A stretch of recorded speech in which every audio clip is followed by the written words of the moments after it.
Flight attendant slaps. Black billionaire. Then learns she owns the entire airline. The slap echoed louder than any jet engine. It wasn't loud because of its sound. It was loud because of what it meant. There, in the soft-lit luxury of Flight RS-611's first-class cabin, where champagne flowed more freely than apologies, where white gloves served silence and superiority, a line had just been crossed that no turbulence could mask. The slap came from Lauren Kingsley, lead flight attendant, 43, known for her flawless uniform and colder-than-cocktail ice demeanor, and it landed squarely on the cheek of a young black woman sitting in seat 1A, who, to everyone else in the cabin, was just another overconfident upgrade passenger. What no one knew, at least not yet, was that this woman, this calm, composed figure, with natural curls swept into a low chignon and a powder blue blazer, was Ray Jordan, the billionaire founder and majority owner of Skylux Air. Lauren's hand hovered in the air a moment too long. Her face had drained of color. She'd meant to humiliate. She hadn't meant to ignite a firestorm, but Ray didn't flinch. Didn't raise her voice. Didn't even touch her cheek. She just sat there. Unmoving. Eyes locked with Lauren's. Cool. Unyielding. And behind her silence, something ancient stirred. Something generations deep. The kind of composure that comes from fighting battles without armor. From being denied respect and learning to carry it within yourself. "I'm going to say this one time," Ray said evenly. "Step away from me." The cabin was frozen. First class on a late afternoon Los Angeles to Chicago route was usually a sanctuary of hushed murmurs, clinking glasses, and private PowerPoint prep. But now, every phone was slowly lifted, every neck craned. Every assumption shattered. 20 minutes earlier, none of this had happened. 20 minutes earlier, Lauren had simply noticed a black woman walking through first class with a paper boarding pass and no designer luggage. Ray had taken her seat quietly. She hadn't asked for anything. She hadn't expected trouble. But trouble had walked up to her in heels and a fitted blazer with a name tag that read Kingsley. Lauren had leaned in with that sharp, practiced smile. "Ma'am, I'm afraid you're in the wrong seat. This section is reserved for priority tier passengers only." Ray had smiled gently and handed her boarding pass without a word. Lauren didn't even look at it. "If you'd like, I can escort you to premium economy." "I believe I'll stay right here," Ray had said, folding her hands on her lap. That's when the dance began. Passive-aggressive reminders, requests for identification, subtle comments, then not-so-subtle ones. And finally, that moment when Lauren's professionalism broke like cheap glass. And now, here they were, in front of 40 strangers, all watching a flight attendant slap a woman who still hadn't raised her voice. "What's your badge number?" Ray asked quietly. Lauren blinked. "Excuse me?" "You heard me." Lauren stumbled a half-step back. Her voice cracked. "You can't talk to me like that." "You don't even belong here." At that exact moment, one of the passengers, a tech CEO named Greg Lawson, sitting in 1C, lowered his phone and asked, "You didn't check her name on the manifest?" Lauren shot him a look. "Of course I did." But Grace, a junior flight attendant lingering near the galley, suddenly spoke. Her voice was hesitant but firm. "She's on the manifest. Ray Jordan, seat 1A. Priority tier, Skylux executive clearance." Lauren turned furious. "Grace, she's on the list," Grace said again. "I checked it myself." There was a silence so thick it felt physical. Someone gasped. Someone else whispered, "Wait, Ray Jordan? Like the Skylux founder?" Greg looked over at Ray again, brow furrowed. "You're Ray Jordan, the one from the Fast Company cover story?" Ray nodded once. I am. The shift in the cabin was instant. The air changed. The balance of power tilted so hard it nearly snapped. Lauren's face went pale. She stepped back, her hands shaking slightly. I didn't know. You weren't listed as the CEO. You thought what? Ray's voice cut like ice. That a black woman in a simple blazer couldn't possibly belong here. No, that's not what But it was. Everyone knew it. Across the aisle, Megan Caldwell, a PR executive who'd once smiled politely as Ray was being questioned, now looked down at her hands in shame. And Lauren? Lauren opened her mouth to speak again, but Ray stood up. Slowly, with purpose, she turned to the rest of the passengers. Let me make something very clear. I didn't come here to make a scene. I came to fly on my own airline. Quietly, without fanfare, without special treatment. But what I got today wasn't policy, it wasn't protocol, it was profiling. It was humiliation, and it was illegal. She turned back to Lauren. You assaulted me. On my plane, in front of 40 witnesses. And you did it not because of my behavior, but because of what you assumed about me when you looked at me. Lauren's lips trembled. I didn't mean... You did, Ray interrupted, her voice now ringing clear and strong.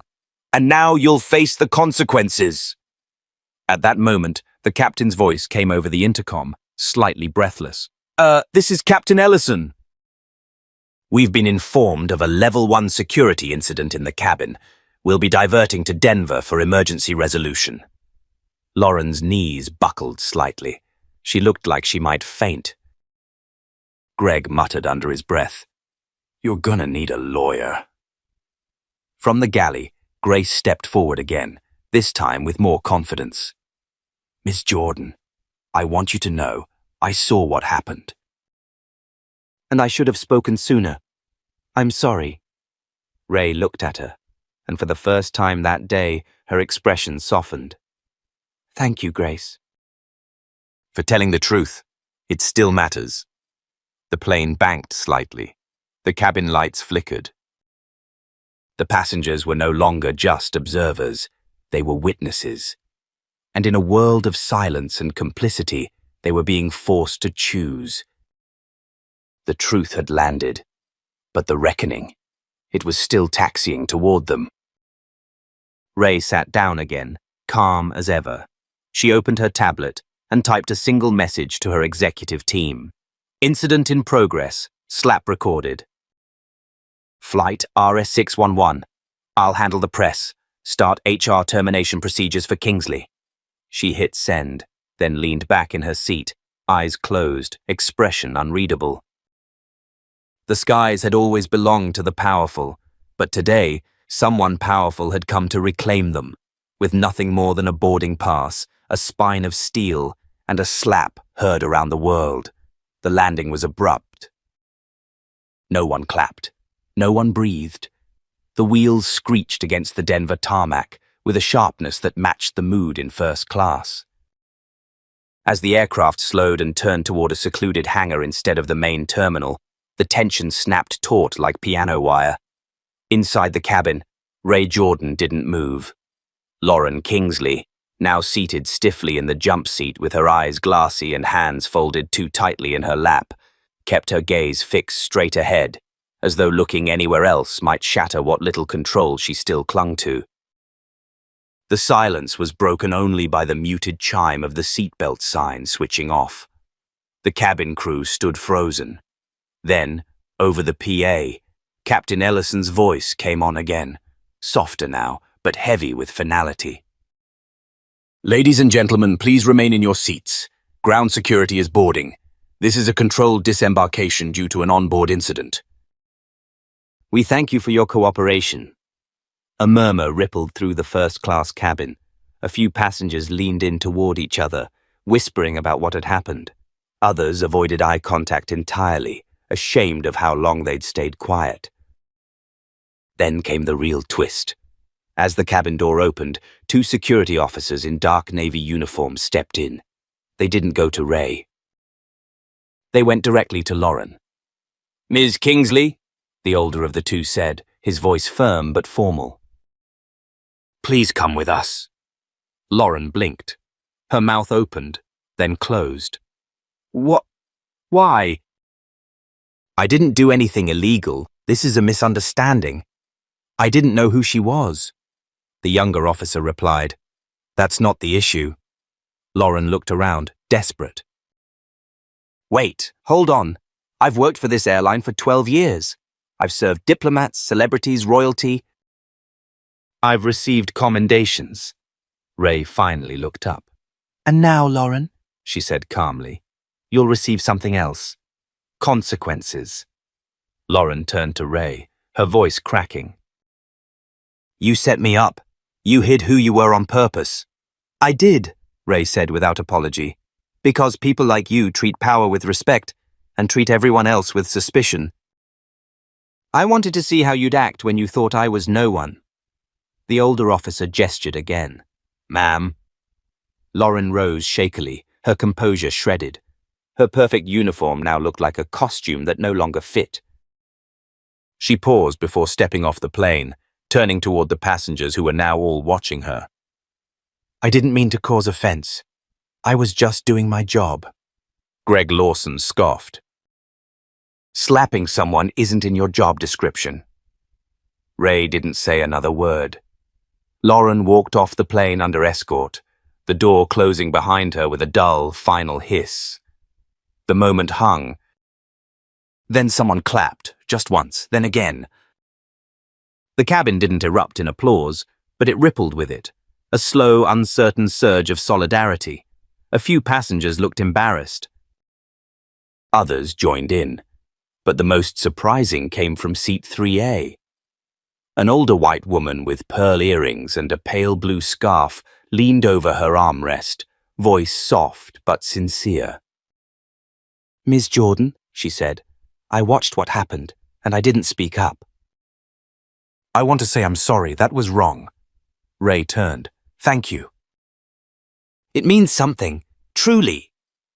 Across the aisle, Grace, still holding the passenger manifest like a lifeline, finally stepped forward. "I knew who you were," she said quietly, not meeting Ray's eyes. "The moment you boarded, I saw the code on your reservation. Executive owner override. I should have said something sooner." I froze. Ray studied her. "You didn't freeze," she said.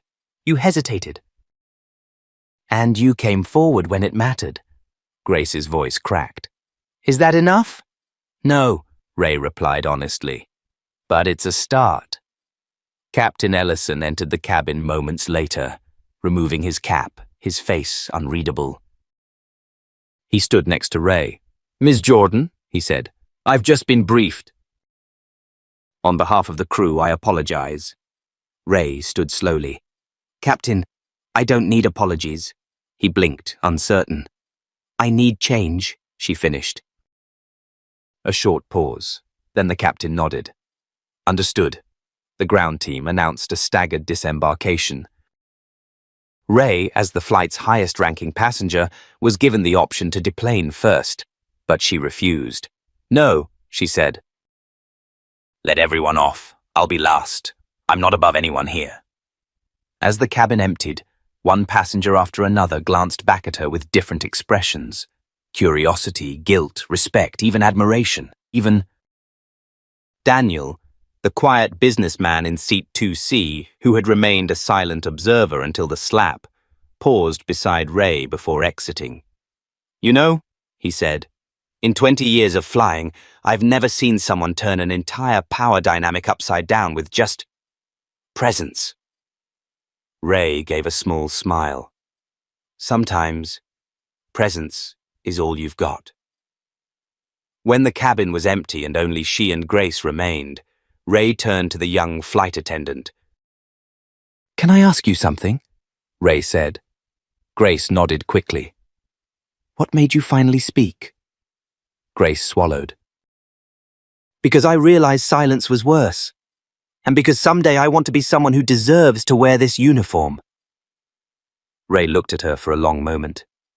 Then she handed Grace a business card. Come see me at HQ next week. Ask for the Director of People and Culture.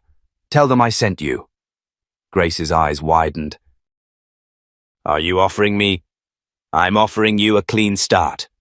One built on the right kind of courage. Outside the terminal, cameras had already gathered.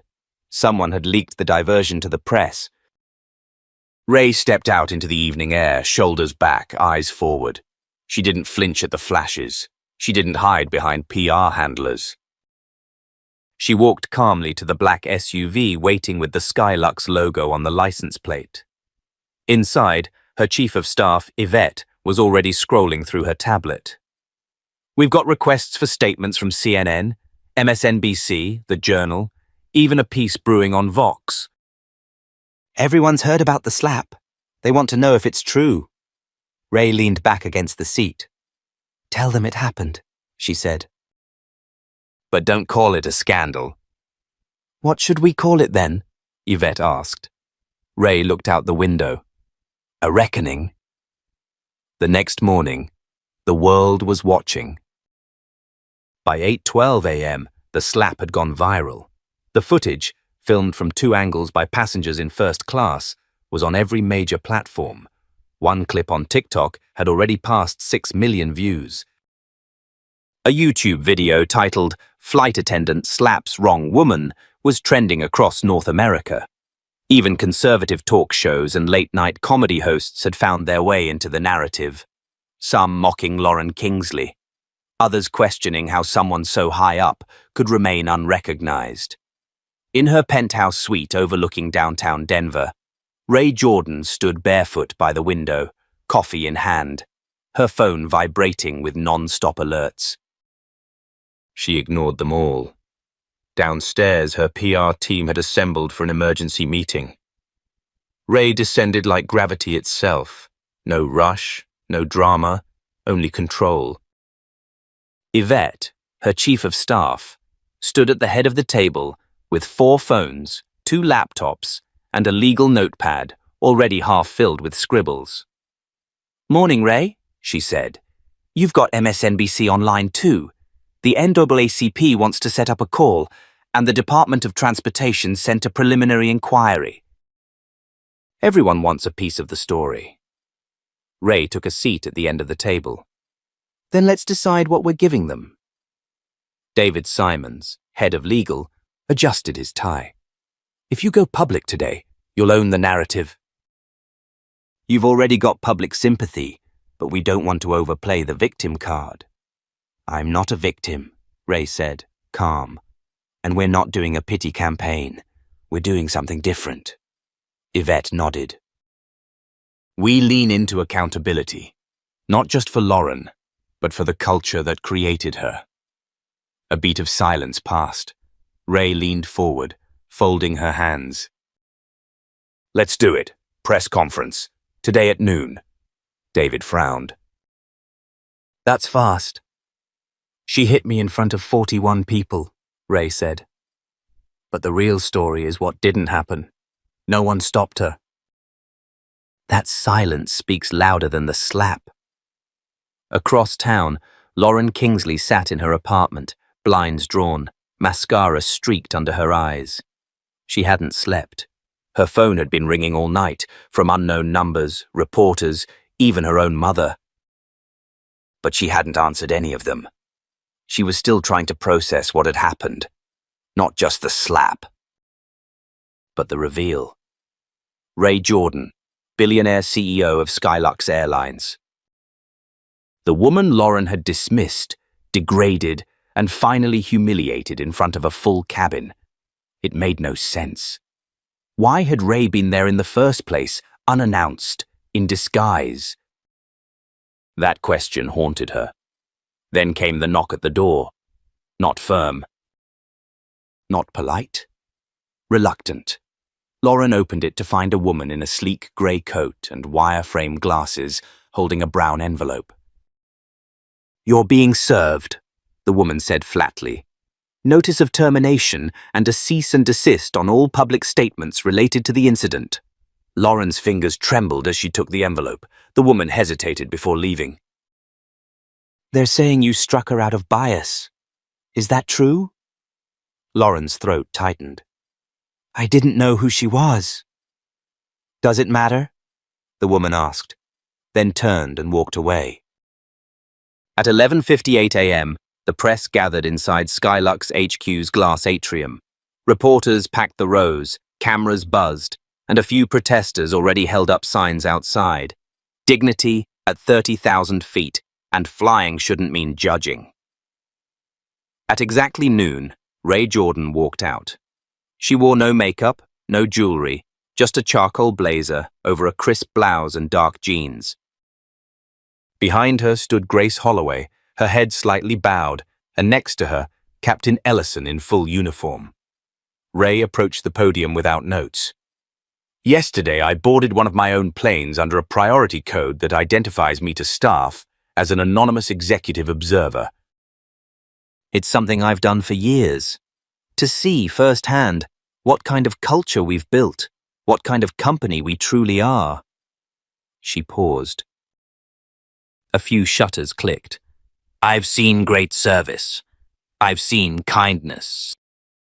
But yesterday I saw something else. Something that's lived in the corners of our industry for too long. Bias, hidden under professionalism. Power used as a shield for cruelty. And silence mistaken for neutrality. The room was still.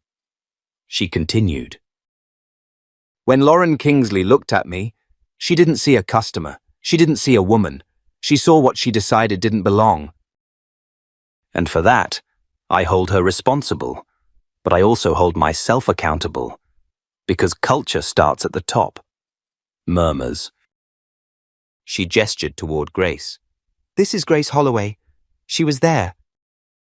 She spoke up, not immediately, but when it counted. Grace flushed but didn't speak. Starting today, Skylux will undergo a company-wide reform, beginning with leadership training and a new dignity-first service model. We're not fixing a public relations issue. We're fixing the broken habits that led us here. A hand went up. Ms. Jordan, was this a stunt to expose Lauren? Ray replied evenly. No. This was me being treated the way millions of people are treated every day. I just happened to have the resources to speak back. Another reporter asked, Do you forgive her? Ray was quiet for a moment. Then she said, Forgiveness isn't the point. Accountability is. Outside the building, the crowd had grown. Inside the atrium, as Ray stepped down from the podium, a woman in the front row rose. Late 60s, silver curls, and a Skylux lapel pin. A retired flight attendant. She raised her hand slowly. Ms. Jordan, she said, voice steady. I worked in this industry for 40 years. We used to think keeping people comfortable was about hand towels and meal service, but I've never seen someone teach dignity like you just did. Ray nodded, humbled. Thank you.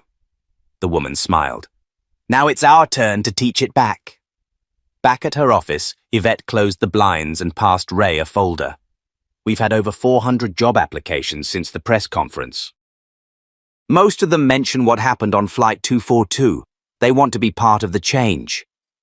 Ray opened the folder and flipped through names. Then she stopped at one. Grace Holloway? She applied. Ray smiled. Call her. Let's bring her in. And with that, the tides began to shift. Quietly, steadily, but unmistakably. Not with noise, but with presence. It had been only 3 days since Ray Jordan's press conference, but the ripple effect was already rewriting the air industry's culture. At Skylux's Denver HQ, reform wasn't just a word tossed into memos. It was war, quiet, administrative war, policies redlined, hiring systems audited. And in the center of it all, Ray moved like a scalpel, precise, steady, cutting through decades of corporate rot that had learned to wear expensive suits and call itself tradition. But not everyone welcomed the change. In a sleek conference room on the executive floor, Ray sat across from three men in $1,000 suits, board members with tenure longer than most pilots had been alive. One of them, Charles Whitford, exhaled sharply and adjusted his cufflinks. "We appreciate your commitment to transparency, Ray. But this crusade, it's making shareholders nervous." Ray folded her arms. "Shareholders should be more nervous about silence than honesty." Another board member, Mitchell Crane, leaned in. "You've already fired Kingsley. You've promised reform. Isn't that enough?" Ray didn't blink. "No." "Because Lauren wasn't an anomaly. She was a symptom. And we're not treating symptoms anymore." The room stiffened. But before anyone could push further, Ray slid a folder across the table. Inside were printed screenshots, internal employee chats, anonymous HR complaints, cabin reports, all referencing instances of microaggressions and selective service patterns that had gone unaddressed. "This is what we're really dealing with," Ray said quietly. Charles looked down at the pages. His jaw tightened. "Some of these are old. Does that make them irrelevant?" Ray asked. He didn't answer. Back in the training wing, Grace Holloway sat in a small classroom surrounded by a dozen other newly recruited flight attendants. Their faces were young, diverse, unsure. Their trainer, a stern woman named Naomi Diaz, pointed to a whiteboard where 4 bold words were written: presence, perception, power, and prejudice. Naomi turned. "Anyone want to tell me which of these got ignored on Flight 242? Grace raised her hand. "All of them," she said. "Presence was dismissed. Perception was warped. Power was abused, and prejudice ran the show." Naomi nodded. "Exactly. That's why you're here. Not just to serve orange juice and buckle belts. You're here to stand between silence and harm." That night, Ray received a call from a restricted number. She hesitated, then answered. A deep voice greeted her. "Ms. Jordan, my name is Lieutenant Vaughn Fields. I'm a federal liaison with the Aviation Civil Conduct Authority. We'd like to open a formal investigation into systemic bias across domestic air carriers. We want Skylux to lead the advisory panel." Ray's brow lifted. "You think we're the cleanest house on the block?" "You're the only one who opened your windows," he replied. "That's more than anyone else is willing to do." Ray thought for a moment. Then she said, "Send me the details." "I'm in." The next morning, her inbox exploded. A leaked email thread, originating from Lauren Kingsley's private account, had surfaced. In it, she mocked passengers from underprivileged neighborhoods, vented about having to act polite to nobodies, and even referred to Ray herself in thinly veiled terms, calling her a quota queen with an ego complex.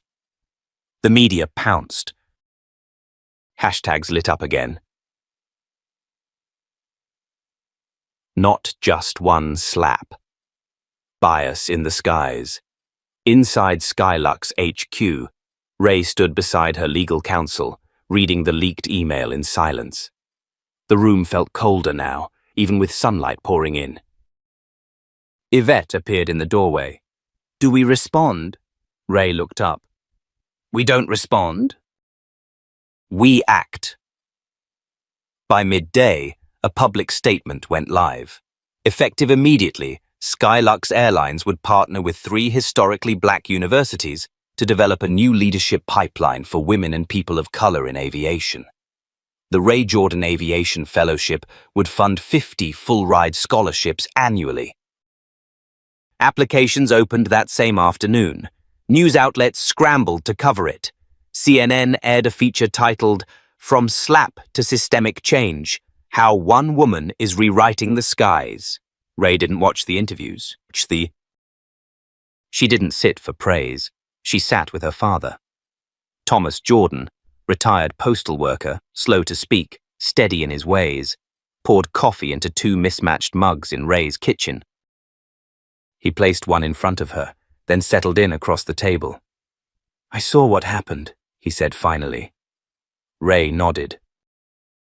"It's been a week." He studied her. "You did the right thing. But you look tired, baby." Ray let out a short laugh. "That obvious?" Thomas sipped his coffee. "Doing right doesn't mean you don't bleed a little." She looked at him. "When Mom died, you said something I never forgot. That people won't always thank you for standing your ground, but someday they'll stand where you stood." He smiled faintly. "You remembered that? Every time I felt like sitting down." Thomas reached into his pocket and pulled out an old photo. It was Ray at 16, holding her first pilot license, grinning beside her mother. "She'd be proud, you know," he said. Ray swallowed a lump in her throat. Then her phone buzzed again. An alert. A private aviation firm, Helix Sky Holdings, had just filed a formal acquisition offer for Skylux Airlines, hostile. Backed by venture capitalists, and at the top of the consortium, Richard Garnett, a name Ray knew all too well, her former mentor. The same man who once told her, "You can be brilliant, Ray, just not too loud about it." She stared at the screen, heart pounding. The battle for dignity had just become a war for control. And Ray Jordan wasn't backing down. Ray Jordan stood in the center of the Skylux war room, a sleek glass-paneled conference space that now pulsed with quiet urgency. The hostile acquisition offer from Helix Sky Holdings had detonated like a grenade inside the upper ranks. Phones buzzed, legal teams scrambled, and somewhere inside all the chaos, Ray's breath was steady, measured like a pilot coming through turbulence. But no one else in the room felt calm. "They're offering a premium buyout," said CFO Darren Markey, adjusting his glasses nervously. 30% over market." "On paper, it's generous." Ray shot him a look. "It's bait. Garnett doesn't want Skylux." "He wants me gone," Yvette added flatly. "They're framing it as a cultural course correction. He just went on record saying Skylux has been overcorrecting for political optics." A murmur passed around the room. "That's coded," Ray said. "And not even subtle." Behind her, a screen showed the Helix Sky proposal, flashing phrases like reviving legacy values, streamlined executive vision, and non-disruptive transition. She pointed to it. "They're not buying this airline. They're trying to buy silence. They want to muzzle the reform before it spreads." Darren leaned forward. "So what's our play? Do we fight?" Ray didn't answer right away. Her fingers tapped slowly on the table. Then she said, "We go public, but not with outrage, with proof. We show them this isn't about me. It's about everything they're trying to bury." Yvette raised an eyebrow. "Proof of what exactly?" Ray's gaze narrowed. "Of how far Garnett's network reaches. Of the surveillance programs he pitched to Homeland. The same tech he embedded into Helix Sky's private fleet last year." The room fell silent. "You're saying this is bigger than an airline," someone said. "I'm saying it always was." That night, Ray met Jamal Carter in a quiet diner just off East Colfax Avenue. He was her former cybersecurity director, fired by Garnett himself 2 years ago under mysterious circumstances. He slid into the booth across from her, wearing a hoodie and an old Broncos cap pulled low. "I heard you're swinging at giants again," he said with a dry smile. "You still have the files?" Ray asked. Jamal pulled out a flash drive. "Encrypted, but yeah." "All of it." The backdoor code Garnett wrote for Helix Sky's navigation systems, the cloaked data pings. "Even the beta AI logs." "Why haven't you released it?" "Because no one listens unless the right person speaks," he said. sliding the drive across the table. "That person's you now." Ray took it without a word. The next morning, a storm broke across the aviation world. A whistleblower blog post appeared under the title, "The Sky Isn't Safe When It's Wired to Lie." Within hours, thousands were reading it. Screenshots, files, network maps. It painted a chilling picture. A for-profit airline infrastructure being quietly used to harvest behavioral data from passengers under the guise of flight efficiency. At the center of the scheme, Helix Sky Holdings. By noon, a subcommittee from the Senate called for an emergency review. And Ray? She walked into a shareholder town hall live stream and stood alone at the podium. "My name is Ray Jordan. I'm not a PR product. I'm not a quota. I am a systems engineer who worked my way from regional ground staff to the top of this airline, and I know exactly what Helix Sky intends to do." She paused. "They aren't trying to save Sky Lux. They're trying to reverse everything we've done to make this industry more human. They want a world where first class is a fortress and justice is checked in at the gate." The chat feed exploded with hearts, claps, and thousands of usernames echoing one phrase: "We fly with Ray." In a corner office across town, Richard Garnett watched the stream unfold. His expression never changed. Calm. Cool. But his phone didn't stop ringing. Investors wanted answers. His legal team wanted reassurance. And all he had was silence. At Skylux HQ, Grace Holloway stood with a group of new flight attendants. She held a small envelope, an invitation from Ray, personally requesting her presence at a press conference the next day. When she opened it, a handwritten note fell out. It read, "Because silence was never your job, speak." Tears welled in her eyes. The next morning, Ray stood before a packed auditorium filled with media, employees, regulators, and union reps. She didn't unveil a product. She didn't quote numbers. She called up Grace. Grace stepped up, her voice trembling at first. "I was told to be quiet. To let things go. But the day I stayed silent would have made me complicit. I spoke because dignity is never optional, not for passengers and not for us." Applause broke out. And then Ray returned to the mic. She said only this: "You tried to erase me with a slap, but I don't vanish. I multiply." Behind her, the screen changed. It showed the names of 50 women of color currently in Skylux's leadership training program. Their faces, their stories. Ray turned toward the cameras. "To Garnett, and every hand that tried to rewrite this story, I hope you're watching. Because this flight just took off, and I'm not the only one flying anymore." The room rose, and so did the movement. The newsroom at WNN was a circus of ringing phones and news tickers when Ray Jordan stepped through the back entrance with Yvette by her side.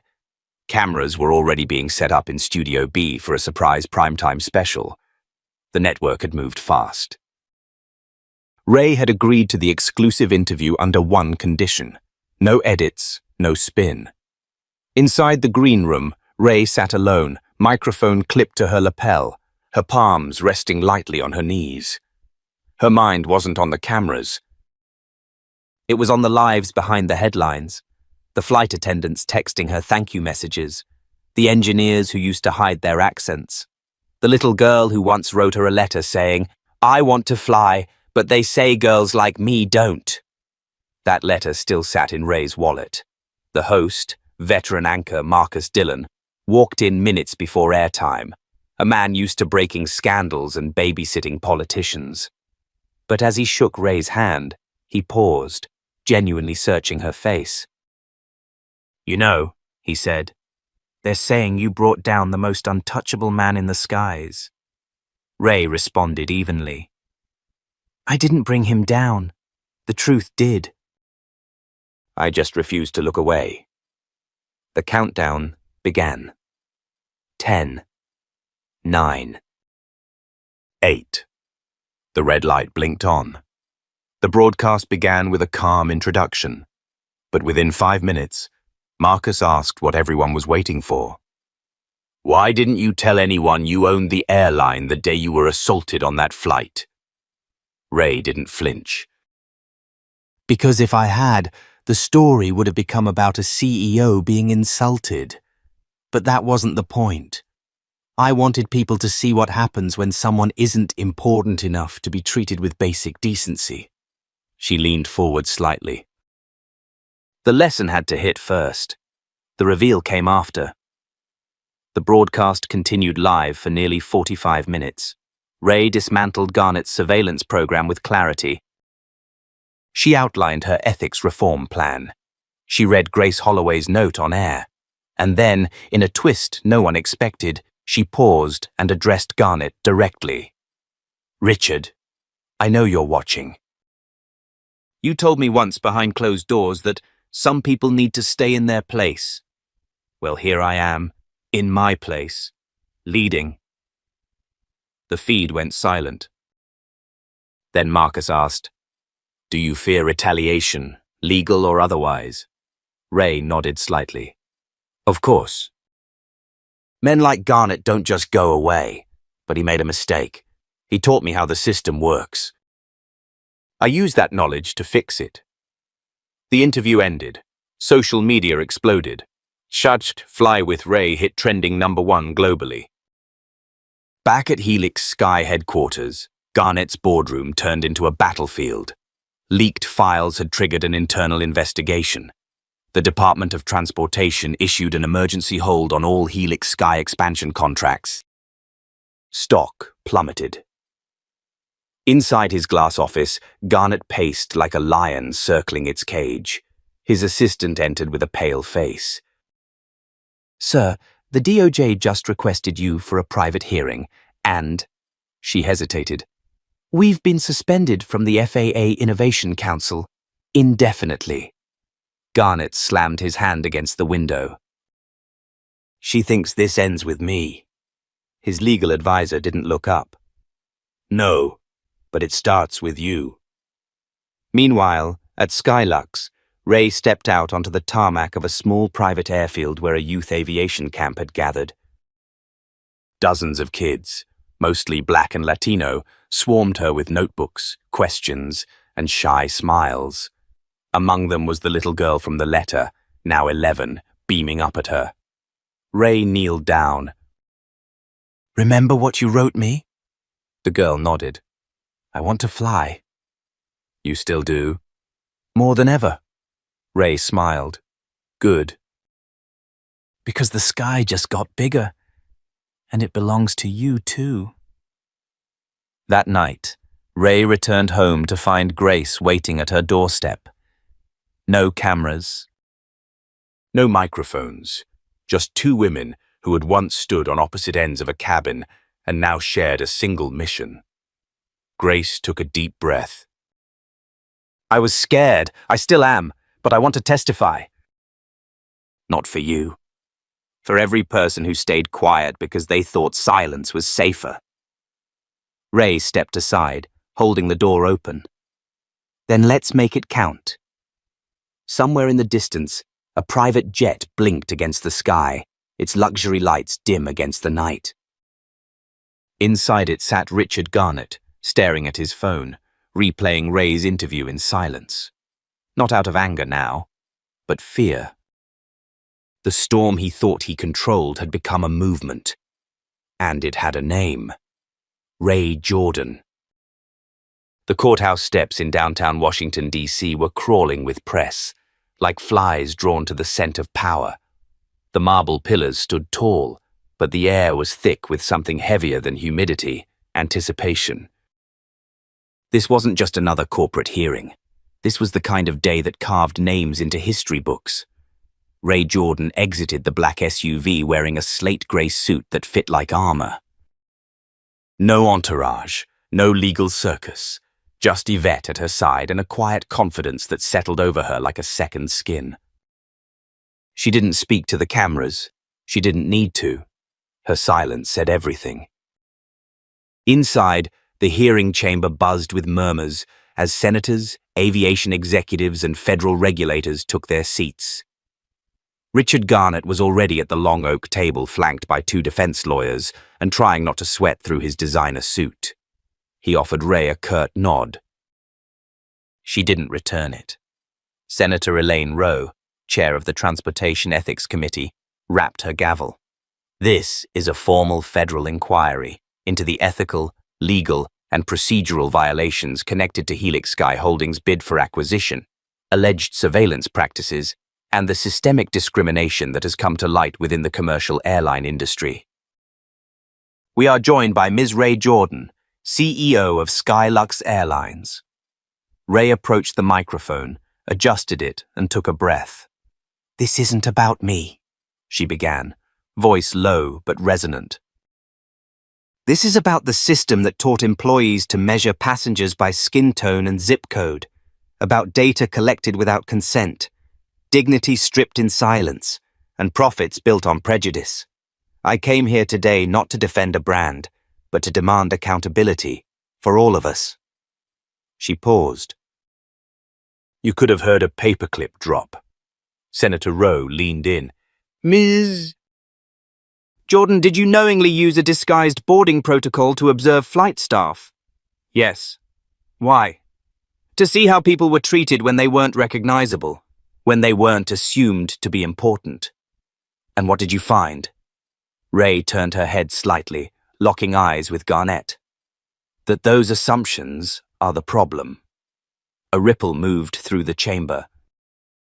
Then came the moment everyone had been bracing for. "Ms. Jordan," a male senator with thinning grey hair adjusted his glasses, "there's been concern that your leadership style is reactive. That you're using this moment to consolidate influence." Ray didn't blink. "Reactive would have been firing Lauren Kingsley and sweeping it under the rug. What I did was corrective. And uncomfortable as that might be, it's necessary, because pretending the system isn't broken doesn't make it whole." Garnett's attorney stood. "Objection to framing. This hearing isn't a courtroom. There's been no criminal charge levied against Mr. Garnett. Yet," Ray interjected coolly. That one word cut the air like a scalpel. Several people in the gallery audibly gasped. Garnett's lips tightened. Then came the evidence. Ray passed a folder to the clerk, who distributed copies to the senators. Inside were Jamal Carter's findings, detailed logs, access trails, metadata reports, proof that Garnett had used Helix Sky's flight systems to collect personal behavioral data on over 180,000 passengers. The room exploded in chatter. Senator Rowe pounded the gavel. "Order!" Richard leaned toward his attorney, whispering harshly. His hands shook. The whispering turned to pleading. The mask of indifference was gone now. This was the look of a man watching his empire crumble in real time. Back in the gallery, Grace Holloway sat beside Naomi Diaz and several new recruits from the Skylux Training Academy. She leaned forward, whispering, "I've never seen him scared before." Naomi smirked. "That's not fear of punishment. That's fear of no longer controlling the story." Meanwhile, outside the courthouse, the crowd swelled. Protesters held signs that read, "Dignity isn't a luxury. Bias at 30,000 feet is still bias. And we're not just passengers, we're people." Ray exited to thunderous applause. A young journalist pushed forward through the crowd. "Ms. Jordan, is this the end of the Garnett era?" Ray glanced over her shoulder at the courthouse behind her. "No," she said. "It's the start of ours." That evening, Garnett was placed under formal investigation by the DOJ for data misuse and violation of federal aviation laws. His personal assets were frozen pending audit. Several of Helix Sky's investors dropped out within hours. At Skylux HQ, the mood was almost celebratory, but Ray kept it grounded. In the atrium, she stood before her team. "We didn't win a battle," she said. "We exposed one And now we do the real work. She then unveiled the Skylux Accountability Charter, a document co-authored with union leaders, civil rights attorneys, and passengers. It outlined everything from ethical hiring to transparent reporting systems, conflict resolution protocols, and third-party audits. It wasn't a PR stunt, it was a blueprint. The crowd broke into applause, real, thunderous applause. Grace stood near the back, a clipboard in hand, misty-eyed. She wasn't the unsure flight attendant anymore. She was now Director of Culture and Onboarding. Later that night, Ray sat on the rooftop of her condo, the skyline a quiet hum behind her. She scrolled past news headlines, some praising, some skeptical, but then she stopped at a photo.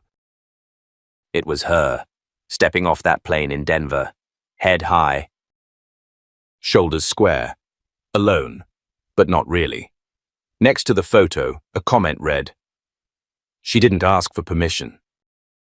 She demanded respect, and we all watched the skies shift. Ray put the phone down, a rare smile tugging at the corner of her lips. One flight had changed everything. And yet, the journey had only just begun.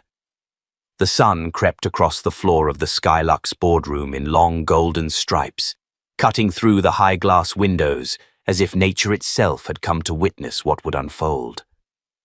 It was a full house. Executives, media, regulators. Even union reps who once distrusted everything Ray Jordan stood for. The air was packed with anticipation.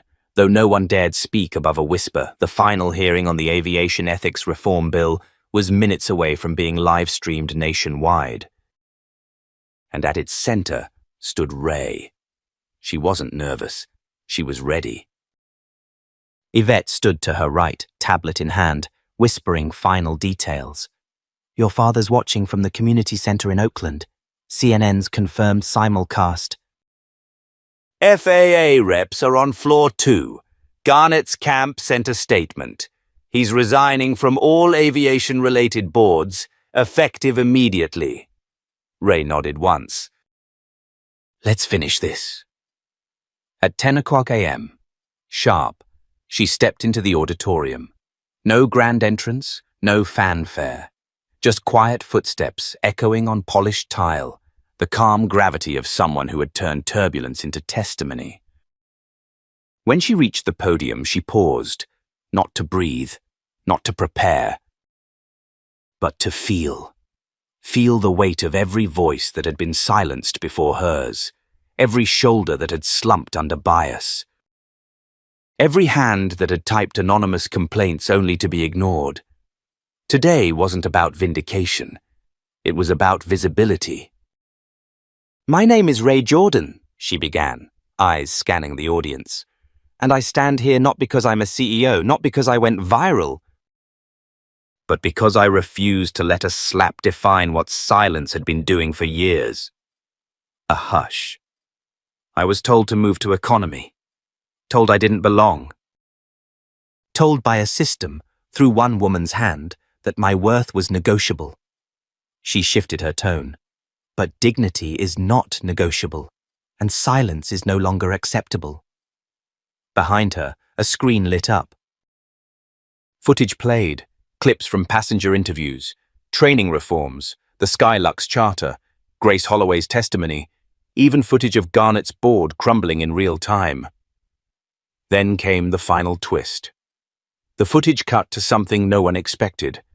Ray's original application to Skylux Airlines. 18 years old, airport ground crew, her handwriting crooked but determined.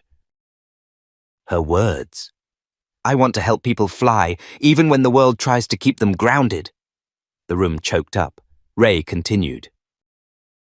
"I never imagined that lifting luggage in my teens would one day lead me to lift a mirror to this industry.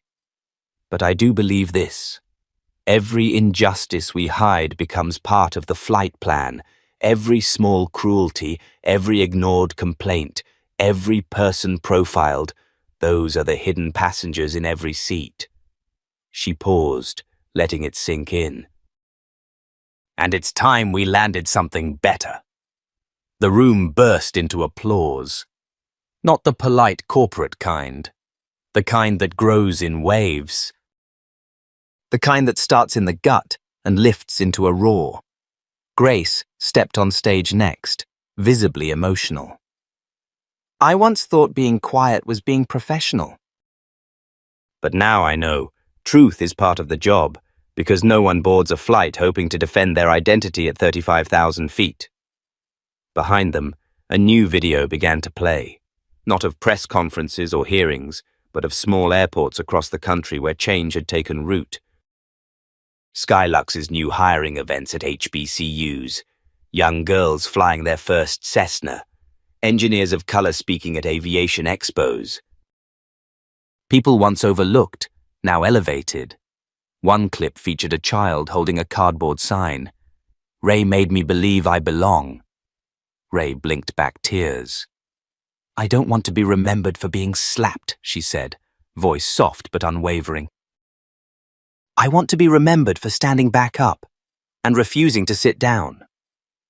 Then she held up a small box and opened it.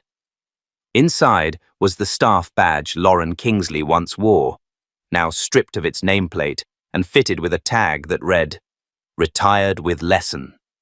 She placed it in the Skylux Archives display case behind her. Symbolic. Permanent. A reminder. Outside, across hundreds of screens around the country, people watched. At airports, in schools, in homes. In break rooms where workers whispered, "That could have been me." In a quiet neighborhood in Atlanta, a high school senior named Aaliyah finished watching on her cracked phone and opened a college application. For the first time, she checked the box that said, Aviation Science. In Oakland, Thomas Jordan wiped a tear, unseen by the others at the community center. And on the final slide of the presentation behind Ray, these words appeared, "Respect is not a privilege." It's our runway.